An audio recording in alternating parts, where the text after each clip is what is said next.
Facebook's job is to hold people's attention for as long as possible.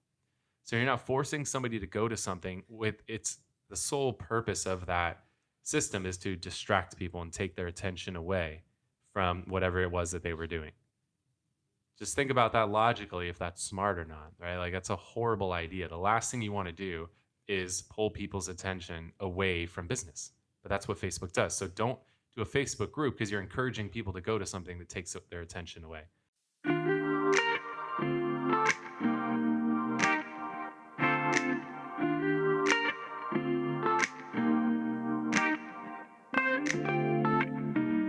Welcome to the Whissel Way Podcast. My name is Kyle Whissel, your host with eXp Realty here in San Diego. And my name is Bryan Koci, Director of Marketing here at Whissel Realty Group.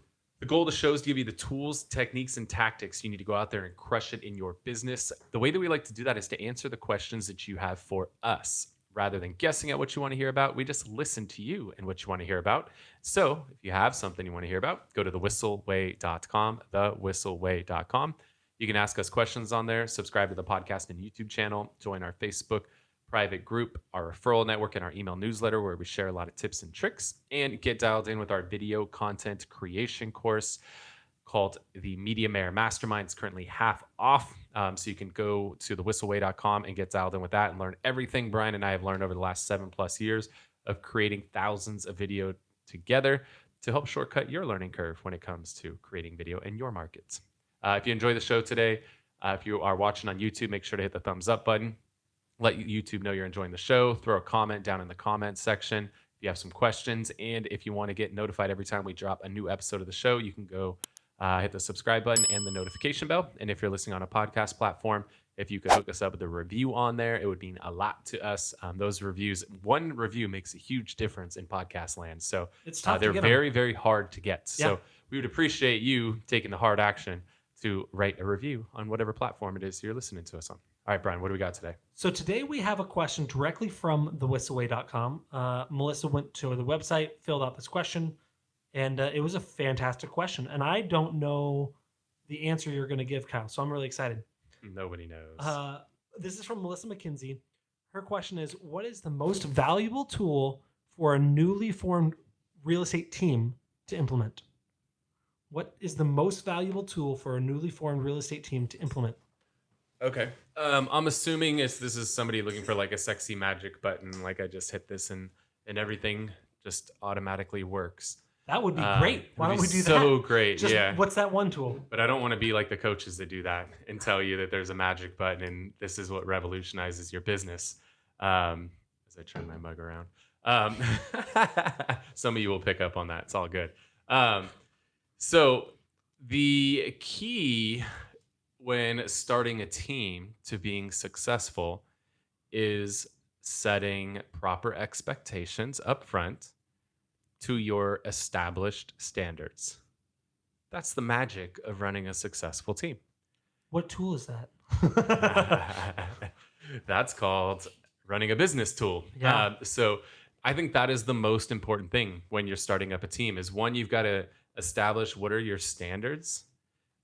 So it's got to be very clear when somebody is joining your team, what can they expect from you? What do you expect from them, right? Set some standards of expectations both ways, because you can't have a relationship that is all what they can expect from you, which I see is a huge mistake a lot of people make when they're starting a team. It's just like, join my team and I'm going to give you the world. I'm going to give you all these leads and I'm going to do this and I'm going to do this and I'm going to do this. And you just have to be alive. Yeah, and just fog this mirror, like getting a loan back in the early 2000s. And then you just get all these leads. Like, that's what I see a lot of team leaders do. They're so obsessed over what they're going to do for their team members that they don't actually tell the team members what they need them to do for them.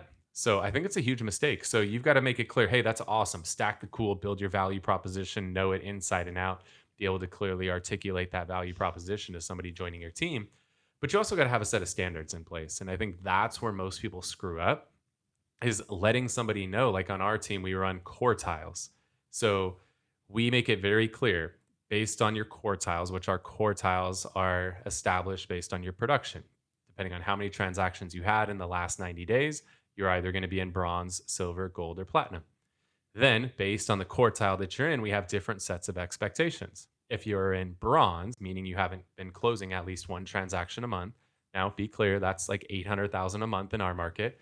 I think it's important, right? I agree. Because if you're in, I've got friends in like Corpus Christi, Texas. Like if you're closing one transaction a month there, you're also, on food stamps. Like, right, you're rough here. One a month's 800. In Corpus Christi, you got to close like 5 or 6 a month to hit that 800. So it's very relative. So just that's another thing too, is make sure you're comparing apples to apples when you're talking about other teams.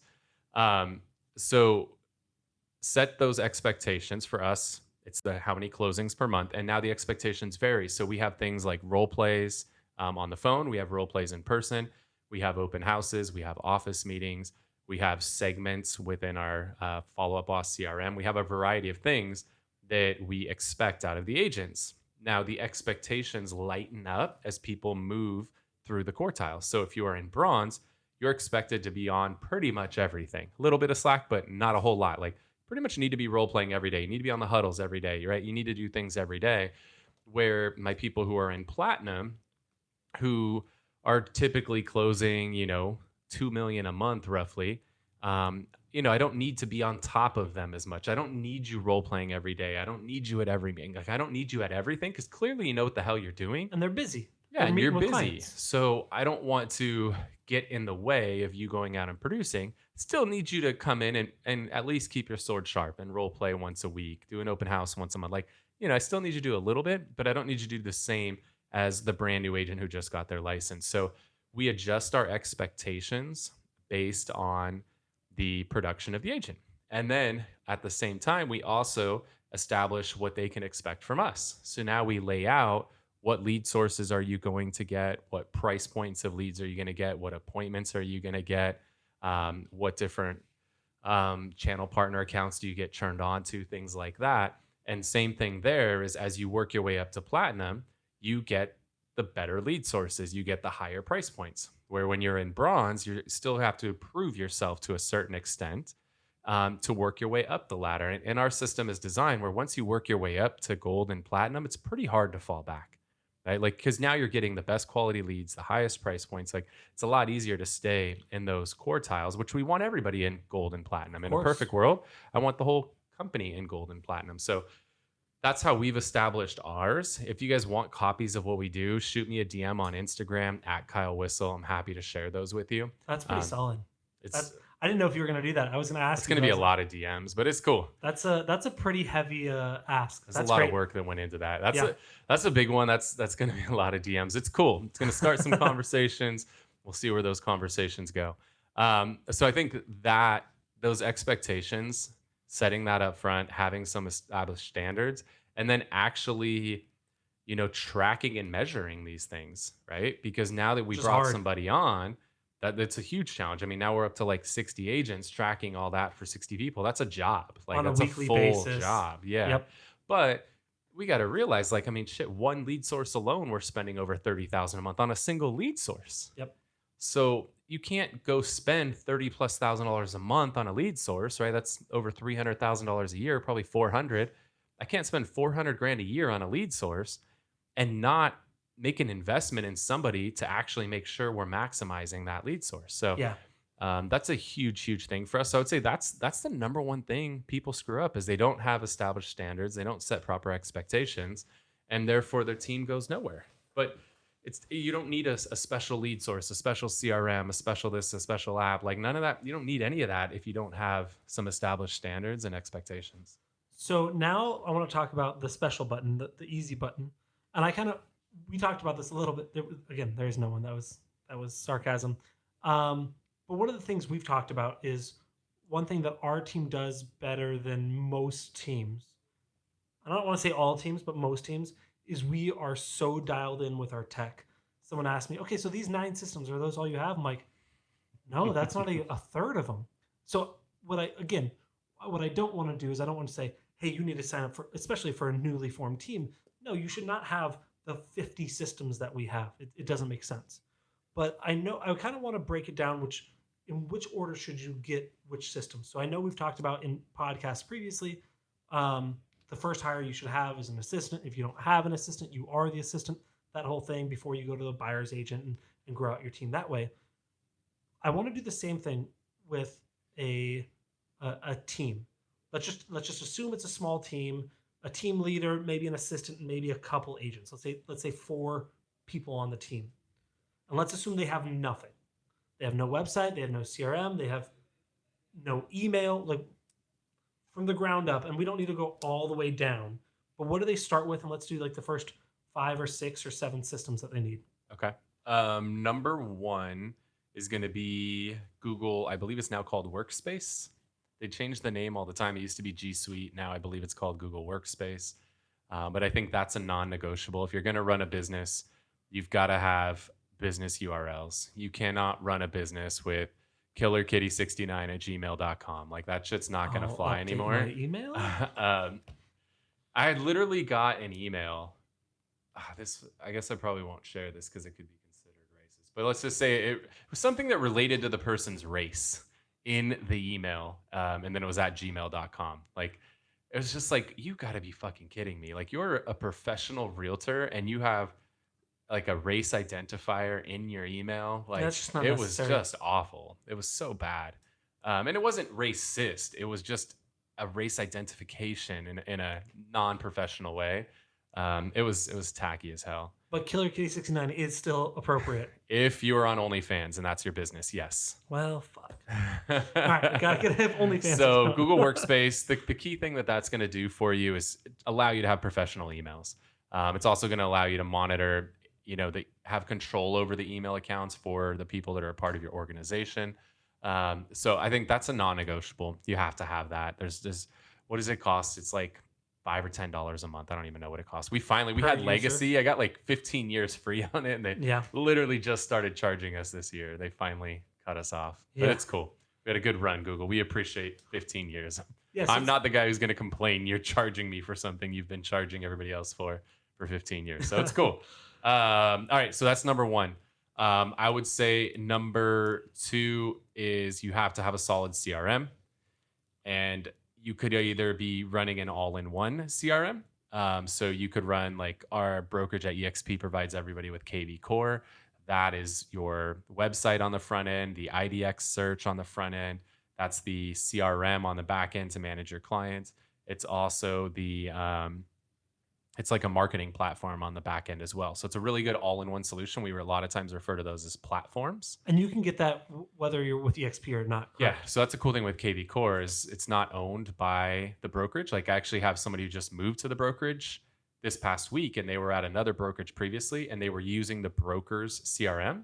Ugh. Well, when they left the brokerage, CRM is gone. Now they got to start all over from scratch, and which a lot of times you can import and stuff. But whatever, we're not talking about that because we're starting from scratch. You have zero. So KV Core is a good CRM. If your whatever your broker provides that they do not own, I want to make that really clear. You do not want to ever use a broker-owned CRM, because if you ever leave the broker, you're leaving the CRM. So not only do you have to change your brokerage, but now you have to change your entire CRM. So I'm personally not a fan of using a broker-owned CRM. I don't think it's a smart idea. You will not find any of the top teams. We just submitted like our Real Trends numbers. Nobody on the top Real Trends list is using the broker-owned shit. Like, it's not happening. And usually the brokers are good at being real estate teams. They're not the best at being the best tech team. No. And some of them have tried, and they've realized that was a really stupid idea, and they're now changing course. All right, so KV Core is a good basic one. one. Or for us, we are not an all-in-one type of company. We like to bolt everything together. We're not like let me go buy a car off the lot at the dealership. Let me custom build my car. So we have we bolted multiple pieces together.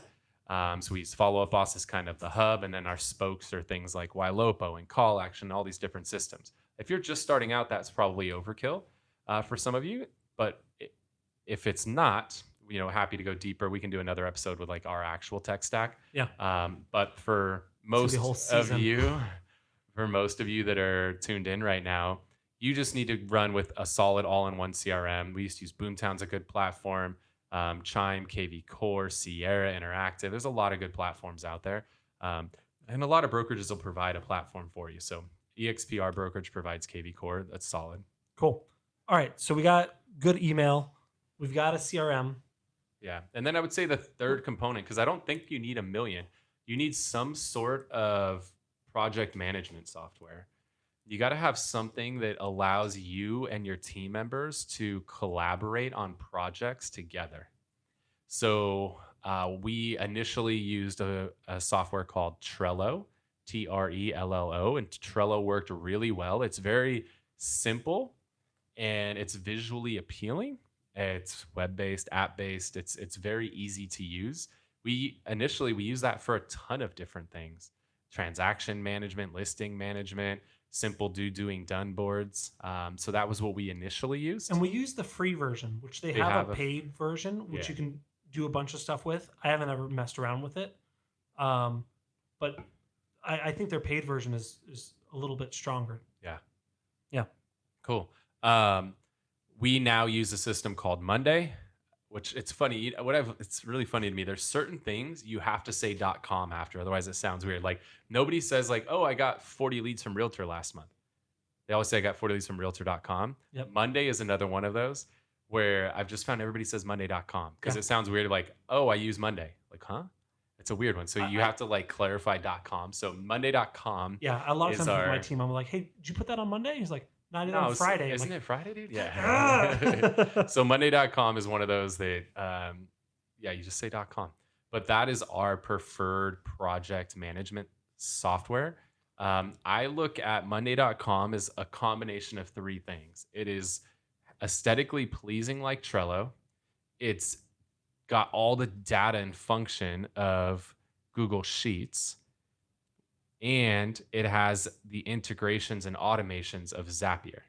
So instead of having to have all three of those systems, you could utilize, that one system in Monday allows you to do all of those together. And so we use Monday for, this is the way I've described it to people, is if there is a software specifically made to solve a problem, we use that software. So for example, we use Open to Close for transaction management. Open to Close is made to literally take you through the open to close of an escrow or a contract, whatever you call it in your state. Therefore, there's a software made for that. So we use that. There is not a software, at least not one that I'm aware of, that's made for tracking outbound referrals. Most of us like send an outbound referral and just 6 months later, hope a check just shows up in the mailbox. Most of us have no system. I don't know of a system that's built around that. So therefore, we built that project inside of Monday. So now we have a way to, one, send the referrals out, and then two, stay on top of those referrals to make sure that when they do convert, that we get paid.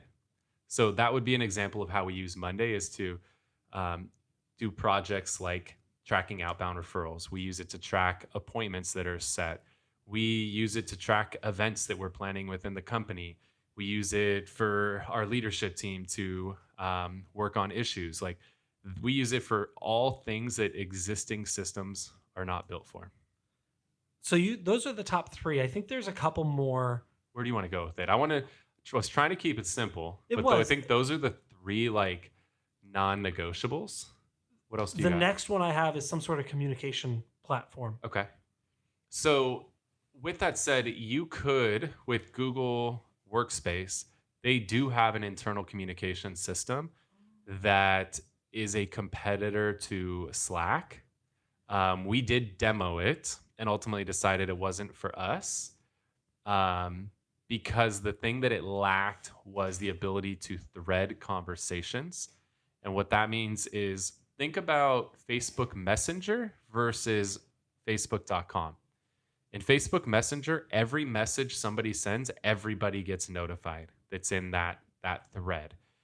We found that once you get a thread that gets up to like 20 plus people, those threads get so freaking noisy that it's really hard to follow. And a lot of times people just tune out.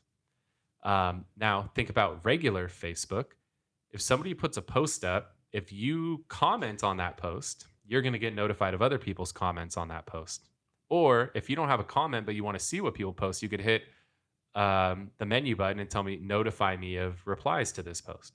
But if you don't have to see all of that stuff.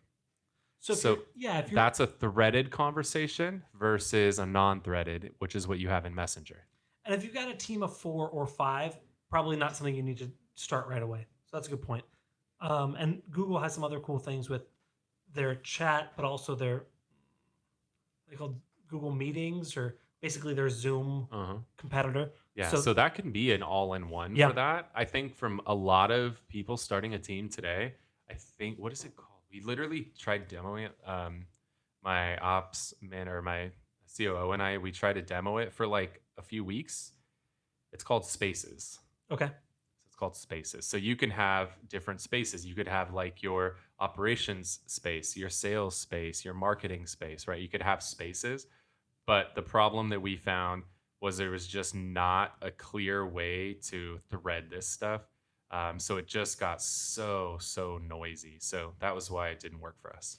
The last thing that I can think of off the top of my head is having a way to track your numbers so you can inspect what you expect, having a way to see how each of your team members are doing. That's the last thing that I think is kind of... Before you dive into it, I want to finish this thought that we started, because where I see a lot of people make a mistake with having a communication platform is they build a Facebook group for their company. We've done that. We did. That is a horrible idea. When I see a mistake a lot of people make, it's usually, we made this for a long time. Fact. So we did this. We had a Facebook group, a Whissel Realty Facebook group. You understand, you're now forcing people, and now I've learned this, most of our agents we've hired that are under like 25 don't have Facebook. So now we have to force them to make a Facebook account. They don't even know how to use Facebook. They're totally lost. But then now you're forcing them to go use Facebook. Facebook's job is to hold people's attention for as long as possible. So you're not forcing somebody to go to something with the sole purpose of that system is to distract people and take their attention away from whatever it was that they were doing. Just think about that logically, if that's smart or not, right? Like, that's a horrible idea. The last thing you want to do is pull people's attention away from business. But that's what Facebook does. So don't do a Facebook group because you're encouraging people to go to something that takes their attention away. The alternative is you just hire only people with iPhones, and then you can basically have your own custom thing inside of iMessage. And if you go to hire somebody and the bubble turns green, you just tell them, sorry, not sorry. I'm not kidding you. I know teams that do this. That would be part of your expectations and standards. Yes, you must have an iPhone. Because if everybody's on iPhone, you can have threads, you can have an ops thread, a sales thread, all that. You can add and subtract people freely. As soon as you add one Android in the mix, it's over. Unless you have a Mac, though, that doesn't work. I don't like text. I'd rather be on my computer communicating. So with a Mac, super easy, not so much with a PC. Yeah. Okay, so go to your last one, which is tracking numbers. Tracking numbers. Do you think that's super valuable for a young team? Yes. Okay. Yeah, so I think you got to track and measure everything in your business. I guess another one would be having accounting software. So we'll go 5. Let's make this 5. Okay. So number 4 is you got to have something to track and measure performance. The system we use is Sisu, SISU. That's what we currently use. It's not cheap, but it's the best by a mile. But we used to use Google Sheets. We used to have all the data go into Google Sheets and make these really hideous, ugly dashboards, and we could display data that way. It worked. It works, right? It's a lot easier when you have a small team to do something like that, but it's not scalable. Yeah, but you could use Google Sheets. If you could use your project management software, you could do it in Monday if you wanted to. But you got to have something to track. So you got to know, what are you spending your money on? What's your return on investment? Which agents on your team are actually converting? Which ones aren't converting? Who's closing? Like, you got to be able to track all of that stuff. So having some sort of system for it. Again, Google Sheets. Yeah, we use that for probably 5 years. And one thing real quick on when you're talking about who's performing, who's not performing, one thing that Sisu has that's really neat is they can tell you who's performing on what lead source. So we may have agent A crush it on Zillow, but not do well on this other one, and agent B crushes it on the other one, but not well on Zillow. Fine, you get all the Zillow leads, you get all the this leads, and really kind of go towards their strength. So I think that's that's a report that they have that I think is really cool. Yeah, we've definitely got that. We've got, we won't drop specific names, but there's the one that I've always gone to bat for. I'm like, you give this guy low hanging fruit, and he's crushing. I almost said his name. This guy crushes. You get him the stuff that's further down the funnel, he's fantastic. You give him the lead that's 12 plus months out, not a fucking chance. But then there's other people who are great at those long-term leads. They love to build the relationship and nurture and hold their hand. So it's good to know who's stronger where. And right, you want to put your offensive players on the field when your team is on offense. You want to put your defensive players on the field when you're on defense. Don't put your quarterback on the field when the other team has the ball. Like, that's just not what you do. Like, you got to put the right, personnel on the field. Cool. Yeah. Accounting. Number 5 is accounting. Yeah, you got to actually know if you're making money or not. Admittedly, I was not strong at this. Your bank account is not an accounting software. So there are some free options out there. I don't even know what any of them are anymore. I just know that they probably charge now. We use QuickBooks. I mean, QuickBooks is the best there is, best there ever has been, best there probably ever will be. QuickBooks is where it's at. So there's another one called FreshBooks. QuickBooks integrates well too with a lot of things, right? It does. Yeah. So QuickBooks is the gold standard when it comes to accounting. Yes, it costs money. You're running a business. This is one of those things you actually spend money on. You got to know how much money you're making on a monthly basis. And correct me if I'm wrong, but it's not terribly expensive. It costs money, so it's not free, but it's not $10,000 a year. Correct. Where some of the systems, depending on the size of your team, can easily get that way. Right. So, cool. I think those were good. There you go. There's 5 systems that you need to run a team. To start up a team, a newly formed team. Yeah. There you go, Melissa. I already have all those 5. What next? Well, shit. There's my easy button.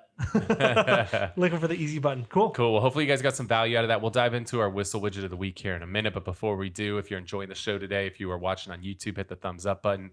Let YouTube know you're enjoying it. If you got a question, throw it in the comments section.